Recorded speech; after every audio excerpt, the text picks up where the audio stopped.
le cœur du débat, mais qui, pour les téléspectateurs non camerounais qui nous suivent, et il y en a beaucoup, nous le savons, vous avez tenu des positions sur certains sujets qui, entre guillemets, pour l'Afrique sont très importants. J'aimerais revenir avec vous sur ces positions.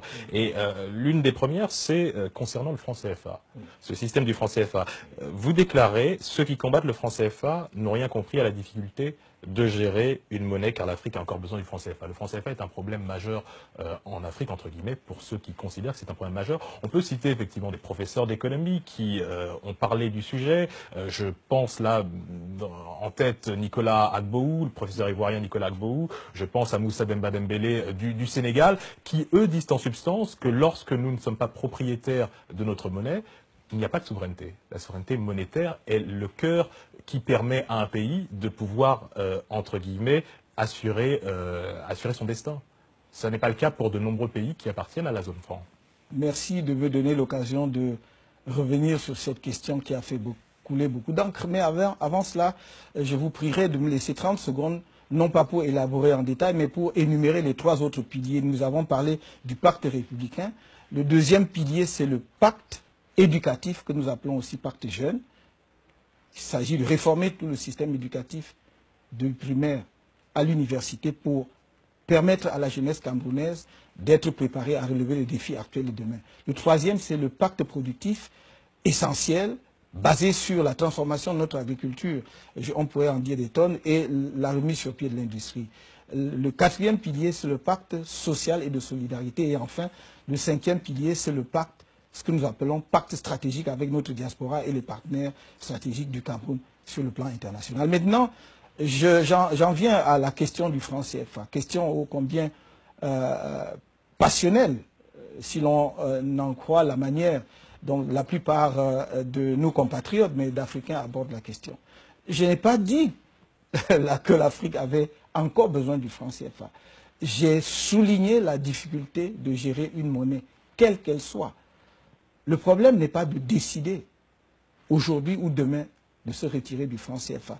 C'est d'aborder la question sans passion et en étant conscient, ou en tout cas en tenant compte des difficultés qu'il y aura, soit à sortir du franc CFA si on décide d'en sortir, soit à y rester en faisant les aménagements nécessaires. Qu'est-ce que j'ai dit en substance? J'ai dit, quand on m'a posé la question, est-ce que vous sortez du franc CFA? Est-ce que si vous arrivez au pouvoir, vous sortez du franc CFA? Ma réponse a été de dire, je ne peux pas vous répondre à cette question pour 2 raisons, dont l'une technique et l'autre d'opportunité. La question technique, c'est que vous n'annoncez pas sur les questions monétaires la décision que vous allez prendre longtemps à l'avance, parce que vous créez le risque de couler l'économie du pays.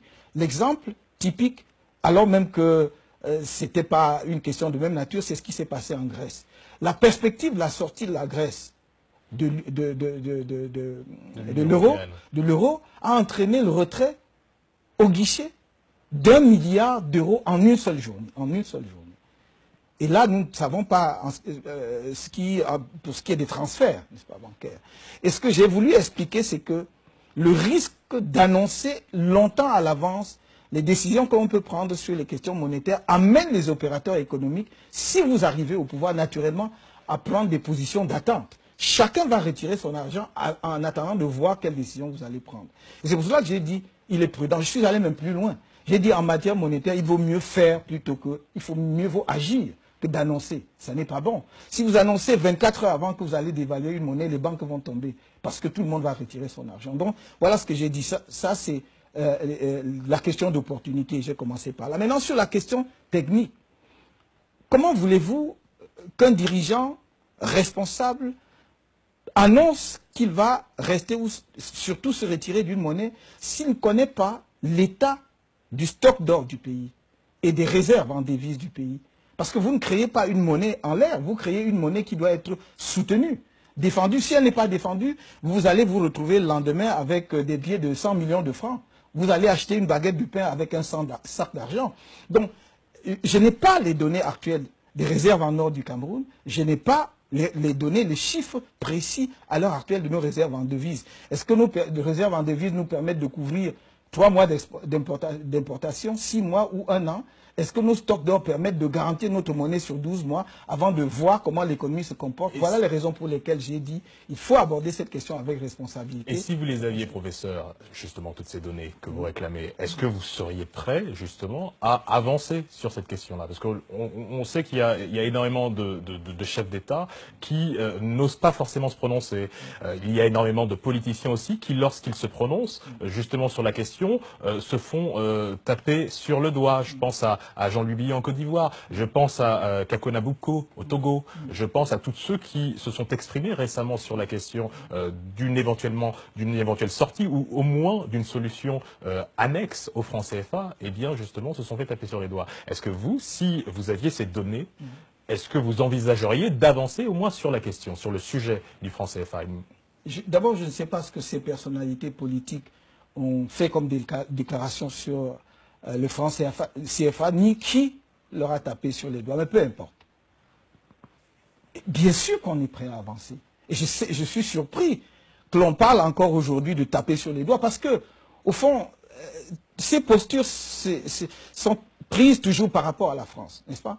Or, qu'ai-je entendu de M. François Hollande, président de la République française de Dakar? Lui-même a dit, il est temps que l'on réfléchisse pour voir le meilleur parti que les Africains peuvent tirer du franc CFA. Donc il a ouvert la porte. Mais où est-ce que les Africains font le débat? J'ai entendu des membres du gouvernement ou des universitaires dire, prendre des positions dans un sens ou dans un autre. Mais nulle part on ne nous a montré une équipe qui est à l'étude, qui mène la réflexion pour faire des propositions en toute connaissance de cause pour que celui qui a en charge la décision politique prennent cette décision en toute connaissance de cause. Donc moi, je suis tout à fait favorable à ce que l'on discute de la question, que ceux qui sont experts en la matière, parce qu'il ne suffit pas d'avoir quelques connaissances en économie, il faut encore être vraiment expert en la matière, et il y en a en Afrique, heureusement, qu'ils se penchent sur la question et nous disent toutes les implications que cela peut avoir pour nos économies. Mais je suis tout à fait favorable à ce que l'on voit. Personne ne peut se satisfaire d'une monnaie qui apparaît comme un carcan pour nos économies.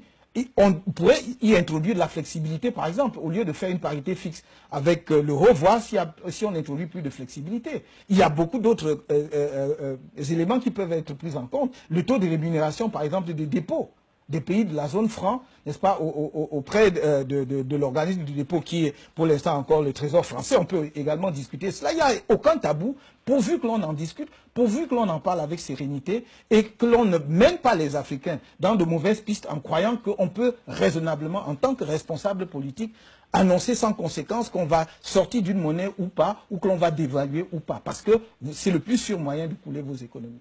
Et le fait juste, ça c'est pour le symbole, hein, le fait que la monnaie soit imprimée en France, ça pour le symbole, pour l'Afrique et pour